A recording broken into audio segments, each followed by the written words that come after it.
আসসালামু আলাইকুম ওরহমতুল্লাহি ওবরাকাতুহ। নারী জাতি পুরুষেরই অংশ এবং তার অনুগত।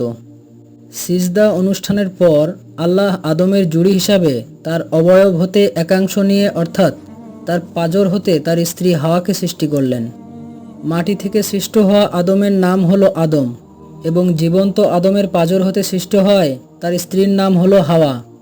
অতঃপর তাদের উদ্দেশ্যে আল্লাহ বললেন, তোমরা দুজন জান্নাতে বসবাস করো ও সেখান থেকে যা খুশি খেয়ে বেড়াও, তবে সাবধান, এই গাছটির নিকটে যেও না, তাহলে তোমরা সীমালঙ্ঘনকারীদের অন্তর্ভুক্ত হয়ে যাবে।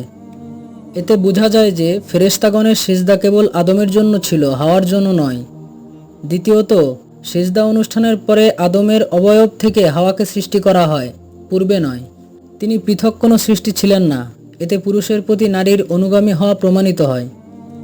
আল্লাহ বলেন, পুরুষেরা নারীদের উপর কর্তৃত্বশীল। অতঃপর বহিষ্কৃত ইবলিশ তার প্রথম টার্গেট হিসাবে আদম ও হাওয়ার বিরুদ্ধে প্রতারণার জাল নিক্ষেপ করল। সে মতে সে প্রথমে তাদের খুব আপনজন বনে গেল এবং নানা কথায় তাদের ভোলাতে লাগলো। এক পর্যায়ে সে বলল, আল্লাহ যে তোমাদেরকে ওই গাছটির নিকটে যেতে নিষেধ করেছেন তার কারণ হলো এই যে তোমরা তাহলে ফেরেশতা হয়ে যাবে কিংবা তোমরা এখানে চিরস্থায়ী বাসিন্দা হয়ে যাবে।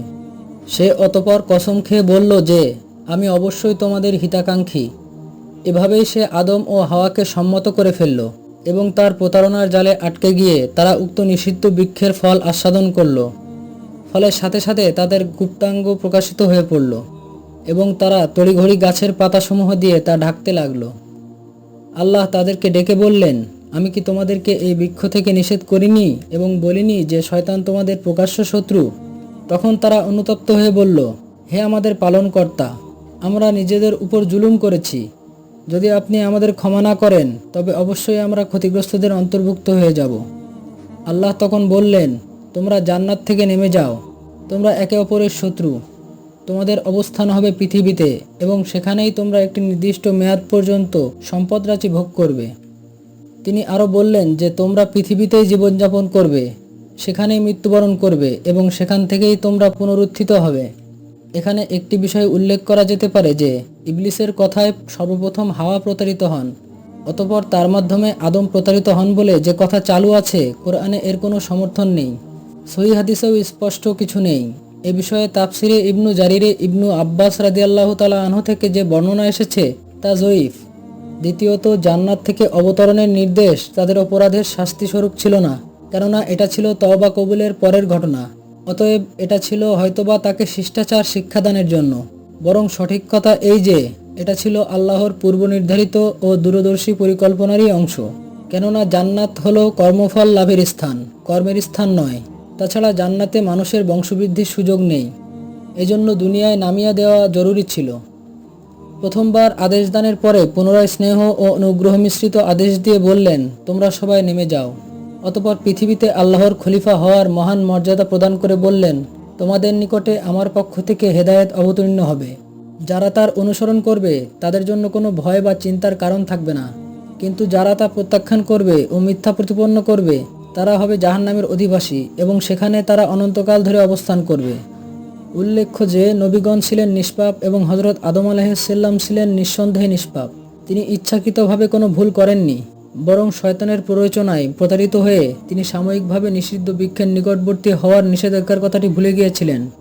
যেমন অন্য আয়াতে বর্ণিত হয়েছে, অতঃপর আদম ভুলে গেল এবং আমি তার মধ্যে সংকল্পের দৃঢ়তা পাইনি। তাছাড়া উক্ত ঘটনার সময় তিনি নবী হননি, বরং পদস্খলনের ঘটনার পরে আল্লাহ তাকে নবী মনোনীত করে দুনিয়ায় পাঠান ও হেদায়েত প্রদান করেন। এখানে একটি বিষয় লক্ষণীয় যে ইবলিসের ক্ষেত্রে আল্লাহ বলেন, তুমি জান্নাত থেকে বেরিয়ে যাও, নিশ্চয়ই তুমি অভিশপ্ত। অন্যদিকে আদম ও হাওয়ার ক্ষেত্রে বললেন, তোমরা নেমে যাও। এতে ইঙ্গিত রয়েছে যে ইবলিস কখনোই আর জান্নাতে ফিরে আসতে পারবে না, কিন্তু বনু আদমের ঈমানদারগণ পুনরায় ফিরে আসতে পারবে ইনশাল্লাহ।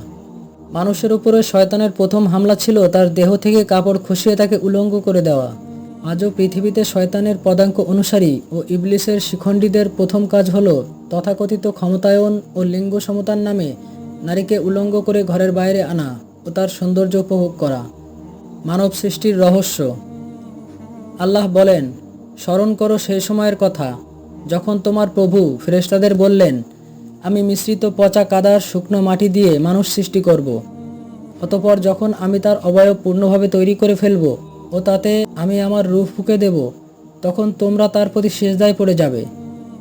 অন্যত্র তিনি বলেন, তিনিই সেই সত্তা যিনি তোমাদেরকে মাতৃগর্ভে আকার আকৃতি দান করেছেন যেমন তিনি চেয়েছেন। তিনি ব্যতীত কোনো উপাস্য নেই। তিনি মহাপরাক্রান্ত ও মহাবিজ্ঞানী। তিনি আরও বলেন, তিনি তোমাদেরকে তোমাদের মাতৃগর্ভে সৃষ্টি করেন একের পর এক স্তরে 3টি অন্ধকারাচ্ছন্ন আবরণের মধ্যে। 3টি আবরণ হলো পেট, রেহেম বা জরায়ু এবং জরায়ুর ফুল বা গর্ভধার। উপরোক্ত আয়াতগুলিতে আদম সৃষ্টির 3টি পর্যায় বর্ণনা করা হয়েছে।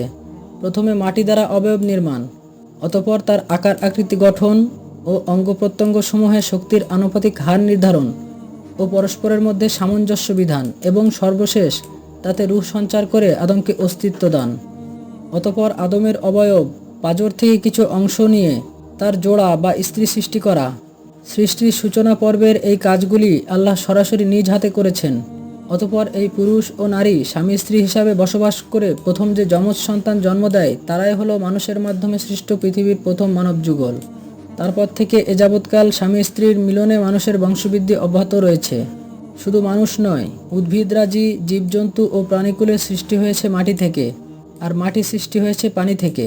পানিই হলো সকল জীবন্ত বস্তুর মূল। মৃত্তিকাজাত সকল প্রাণীর জীবনের প্রথম মূল একক হচ্ছে প্রোটোপ্লাজম, যাকে বলা হয় আদি প্রাণ সত্তা।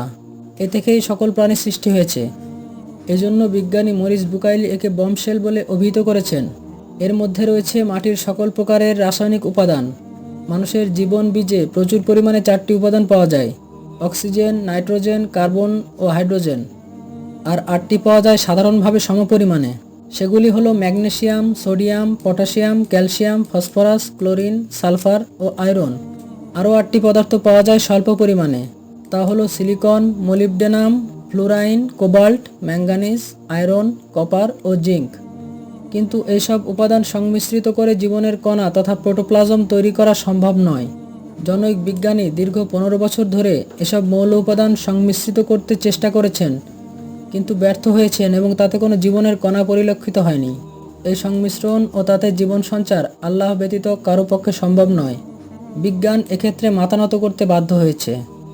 প্রথম পর্যায়ে মাটি থেকে সরাসরি আদমকে, অতঃপর আদম থেকে তার স্ত্রী হাওয়াকে সৃষ্টি করার পরবর্তী পর্যায়ে আল্লাহ আদম সন্তানদের মাধ্যমে বনু আদমের বংশবৃদ্ধির ব্যবস্থা করেছেন।